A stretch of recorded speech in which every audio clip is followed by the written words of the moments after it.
So guys topic आपको पता चल चुका है और ये कहना थोड़ा सा मुश्किल है कि हमारा जो इंडियन कॉन्स्टिट्यूशन का नेचर है वो किस तरीके का है। क्या ये फेडरल है, क्या ये यूनिटरी है, और क्या इसे हम क्वासी फेडरल बोलेंगे। तो ये जो है एक कंट्रोवर्सी है, तो इस पर ये चर्चा करते हैं थोड़ी बहुत। ठीक है, देखिए जो मेंबर्स थे ड्राफ्टिंग कमेटी के, तो इन्होंने कॉन्स्टिट्यूशन को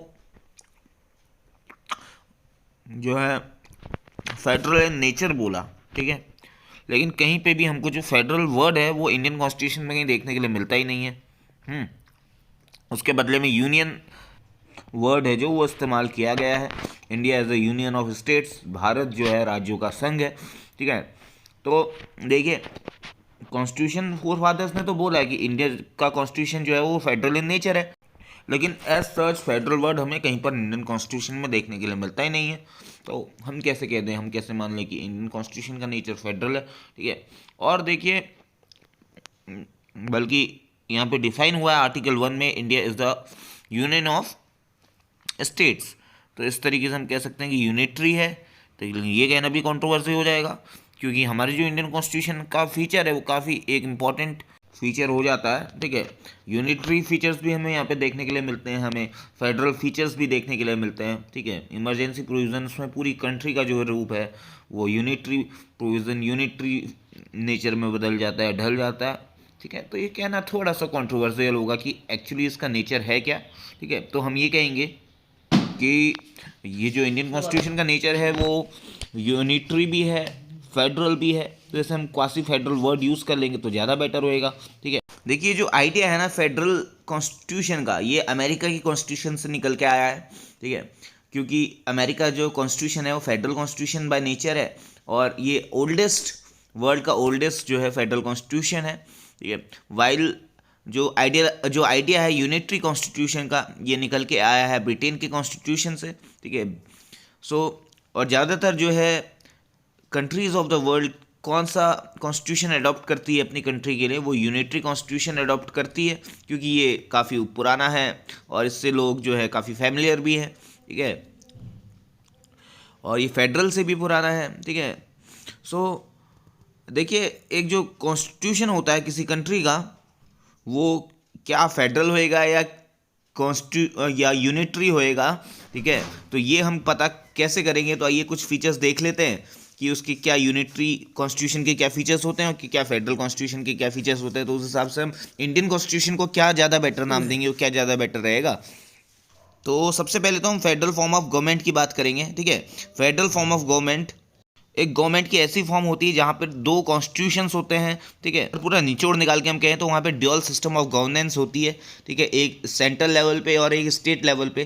ठीक है, और यहाँ पे जो पावर्स होती है गवर्नमेंट की वो एलोकेट कर दी जाती है दोनों सेंट्रल लेवल पे और स्टेट लेवल पे, दोनों के पास पावर्स का एलोकेशन हो जाता है। ठीक है, apart from this guys there have some other features of federal constitution, जैसे allocation of power, written constitution होगा और कॉन्स्टिट्यूशन वहाँ का रिजिड होएगा, इंडिपेंडेंस होगी जुडिशरी की, जुडिशरी इंडिपेंडेंट होगी। तो ये सब फीचर्स हैं फेडरल कॉन्स्टिट्यूशन के। तो आइए इसे थोड़ा सा और डिटेल में जानते हैं। Guys welcome back to the channel, और आज की इस वीडियो में हम बात करेंगे नेचर ऑफ इंडियन कॉन्स्टिट्यूशन के बारे में। ठीक है, तो देखिए होता क्या है, किसी भी कंट्री की जो कॉन्स्टिट्यूशन होती है वो दो टाइप की होती है। ठीक है, पहली होती है यूनिटरी फॉर्म। ठीक है, और दूसरी होती है फेडरल। ठीक है, अब देखिए दोनों में क्या फ़र्क है, क्या अंतर है, और हमारे इंडियन कॉन्स्टिट्यूशन का नेचर कैसा है, क्या वो यूनिटरी है, क्या वो फेडरल है। ठीक है, तो इस पर चर्चा करेंगे। देखिए दो टाइप की होती है, यूनिटरी और फेडरल। ठीक है, कहने का मतलब ये है कि किसी भी कंट्री का अगर कॉन्स्टिट्यूशन होगा या तो उसका नेचर यूनिटरी होगा या फिर फेडरल होगा। ठीक है, लेकिन इंडिया के कंटेक्स में हमें ना यूनिटरी ही देखने के लिए मिलता है ना फेडरल ही देखने के लिए मिलता है। कहने का मतलब ये है कि यूनिटरी भी है, ठीक है, और फेडरल भी है। तो क्या इसे हम क्वासी फेडरल कह लें, तो ये ज़्यादा बेटर रहेगा। ठीक है, तो आइए चलिए चर्चा करते हैं कि क्या डिफरेंस होता है यूनिटरी कॉन्स्टिट्यूशन में और फेडरल फॉर्म ऑफ कॉन्स्टिट्यूशन में, और क्यों हमने इंडिया के कॉन्स्टिट्यूशन को क्वासी फेडरल कहना ज़्यादा बेटर समझा। देखिए हम दो कंट्रीज़ का एग्जांपल ले लेते हैं। ठीक है, एक इंग्लैंड, ठीक है, यूनाइटेड किंगडम में जो है इसका एडमिनिस्ट्रेटिव पावर्स है सारी, ठीक है। इंग्लैंड के साथ स्कॉटलैंड, वेल्स वगैरह भी होता है। और दूसरी हम कंट्री ले लेते हैं अमेरिका, ठीक है। अब इन दोनों के कॉन्स्टिट्यूशन को कंपेयर करते हैं। इंग्लैंड में जो है यूनिटरी है, कॉन्स्टिट्यूशन जो है यहाँ का यूनिटरी फॉर्म है। अमेरिका का जो कॉन्स्टिट्यूशन है वो फेडरल फॉर्म है, ठीक है। यूनिटरी फॉर्म ऑफ कॉन्स्टिट्यूशन में होता ये है, सपोज ये मान लीजिए ये किसी भी कंट्री का एक छोटा अपना एक स्टेट है, ठीक है, और ये उसकी कंट्री है, कंट्री के अंदर स्टेट हो गया, ठीक है। और फेडरल फॉर्म में भी ऐसे ही होगा, ठीक है। ये हो गई, ये हो गई, ये हो गई, ये सारे स्टेट्स हो गए और ये कंट्री हो गई अपनी, ठीक है। तो इस हिसाब से जो है कॉन्सेप्ट मैं आपको समझाता हूँ। तो देखिए इसमें होएगा क्या, ये भी स्टेट हो गया, ये भी स्टेट हो गया, ठीक है। बहुत सारे स्टेट हो गए इस पूरे के अंदर, कंट्री के अंदर। तो यूनिटरी फॉर्म में क्या होता है कि यहाँ पे जो गवर्नेंस पावर होती है ना, वो जो है सारी सारी की सारी जो है किसके हैंड में होती है, इस सेंटर के हैंड में होती है। तो यहाँ पे सेंटर पावरफुल होता है, ठीक है। लेकिन वहीं पे अगर फेडरल फॉर्म ऑफ कॉन्स्टिट्यूशन की बात करें तो वहाँ पे क्या होता है कि जो भी जितनी भी कंट्रीज़ हैं within that particular region, within that particular territory, United State of America बोलते हैं ना, ठीक है। सो यूनाइटेड नेशंस में जितनी भी कंट्रीज़ हैं तो उसमें जो है हर एक कंट्री का अपना अपना एक क्या है, हर एक कंट्री पावरफुल रहेगी, ठीक है। पावर जो है दोनों के हैंड्स में है, ये, और दोनों कंट्रीज़ जो हैं आपस में इंटरडिपेंडेंट नहीं है, ठीक है, इंडिपेंडेंट है, ये बोल लेते हैं। तो ये हो गया वेस्टेज ऑफ पावर के बारे में। और अगर हम इसकी रिजिडिटी देखेंगे, ठीक है, कॉन्स्टिट्यूशन की, ठीक है, तो कहने का मतलब है इसका जो अमेंडिंग प्रोसेस होता है ये काफ़ी फ्लेक्सिबल हो जाता है, ठीक है, लचीला बोलते हैं हिंदी में, ठीक है। और वहीं पे अगर रिजिडिटी की बात करेंगे फेडरल फॉर्म ऑफ गवर्नमेंट में, तो वहाँ पे जो है, अभी मैंने एग्जांपल लिया है सिर्फ अमेरिका का, ठीक है। जैसे बहुत सारी कंट्रीज़ हैं, तमाम कंट्रीज जहाँ पे फेडरल फॉर्म ऑफ गवर्नमेंट देखने के लिए फेडरल फॉर्म ऑफ कॉन्स्टिट्यूशन इन्होंने अपनाया है, फेडरल फॉर्म ऑफ गवर्नमेंट है, ठीक है। तो अमेरिका उनमें से एक है और यहाँ पे इंग्लैंड का एग्जाम्पल लिया है, ठीक है। तो दिस यू शुड नो। तो रिजिडिटी की अगर बात करें तो फेडरल फॉर्म ऑफ कॉन्स्टिट्यूशन का जो रिजिडिटी होती है उसमें, यानी कि उसका जो कॉन्स्टिट्यूशन होता है वो काफ़ी फ्लेक्सिबल ना होके रिजिड होएगा, ठीक है, काफ़ी कठोर, यानी कि अमेंड तो होगा लेकिन उतना इजीली नहीं हो पाएगा ना। तो ये चीज़ है। उसके बाद यहाँ हम टाइप ऑफ कॉन्स्टिट्यूशन देखेंगे। यूनिटरी फॉर्म ऑफ कॉन्स्टिट्यूशन में जो है सिंगल कॉन्स्टिट्यूशन हमें देखने के लिए मिलता है, सिर्फ एक ही कॉन्स्टिट्यूशन होगा और वो सेंटर के पास होगा, ठीक है, इसलिए सेंटर यहाँ पे पावरफुल रहती है। यहाँ पर जो है हमें डबल कॉन्स्टिट्यूशन देखने के लिए मिल जाएंगे, एक पर्टिकुलर इस कंट्री का और एक पर्टिकुलर इस पूरे टेरिटरी का जिसके अंदर ये है। ऐसे इसका भी अपना कॉन्स्टिट्यूशन होगा, इसका भी अपना कॉन्स्टिट्यूशन होगा, ठीक है। तो ड्यूअल कॉन्स्टिट्यूशन, ठीक है। और वहीं पे अगर हम सिटीजनशिप की बात करेंगे, ठीक है, तो हम ये बोलेंगे इस वाले यूनिटरी कॉन्टेक्स्ट में तो ये बोलेंगे कि सिंगल सिटीजनशिप, ठीक है। वहीं पे फेडरल कॉन्स्टिट्यूशन में हम बोल देंगे कि ड्यूअल सिटीजनशिप। कैसे कि ये जिस पर्टिकुलर इस स्टेट का, इस कंट्री का है और ये इस पूरी टेरिटरी में है, एक तो इसके पास इस वाली कंट्री का जो है अपना सिटीजनशिप होगा, ठीक है, और दूसरा जो है इसके पास इस वाले का अपना सिटीजनशिप होगा कि ये जो है ये पूरा यूनाइटेड किंगडम का जो है एक रहने वाला है, और दूसरा जो है किसी पर्टिकुलर कॉलोनी है जो अमेरिका में एक पर्टिकुलर स्टेट है, ठीक है, वहाँ का ये रहने वाला है। तो इसके पास डबल सिटीजनशिप हो जाएगी। इंडिया के कॉन्टेक्स्ट में भी एक एक्सेप्शन था, जम्मू कश्मीर, ठीक है, तो वहाँ पे भी हमें ऐसे ही देखने के लिए मिलता था, ठीक है। वो जो है एक अपवाद था, ठीक है, जो अब हट चुका है।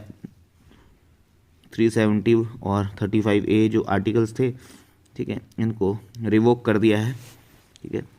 तो अब ये जो है जम्मू कश्मीर वाला जो प्रोविज़न है ये वो भी एज ए सेम वर्क करता है, ठीक है, पूरे जैसे all over other regions of India में जो भी प्रोविज़न्स लगते हैं तो सेम वहीं पे भी वैसे ही लगते हैं।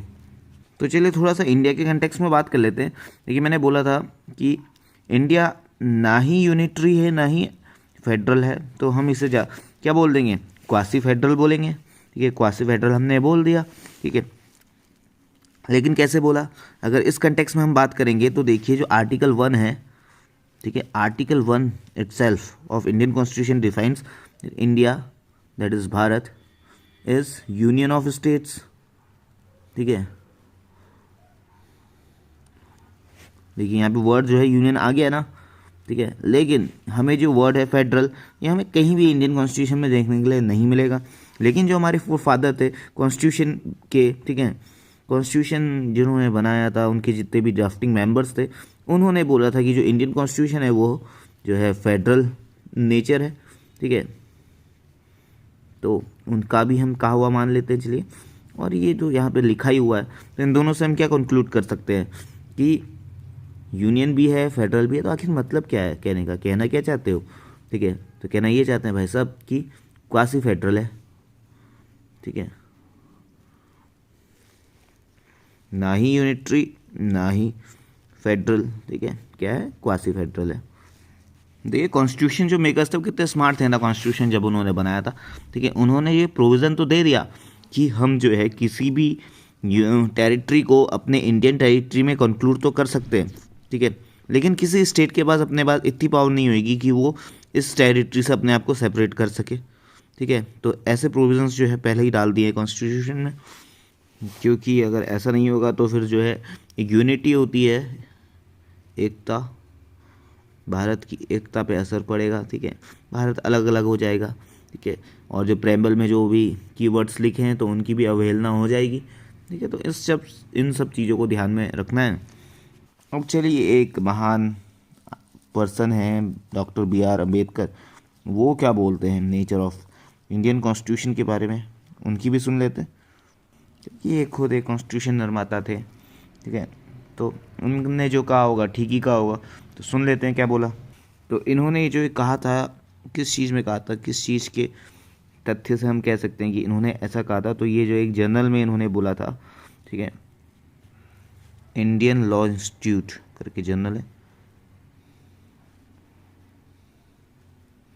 ठीक है, तो इसके पेज 241 में आप चाहिएगा, देखिएगा, तो यहाँ पर जो है doctor BR Ambedkar talked about nature of Indian constitution.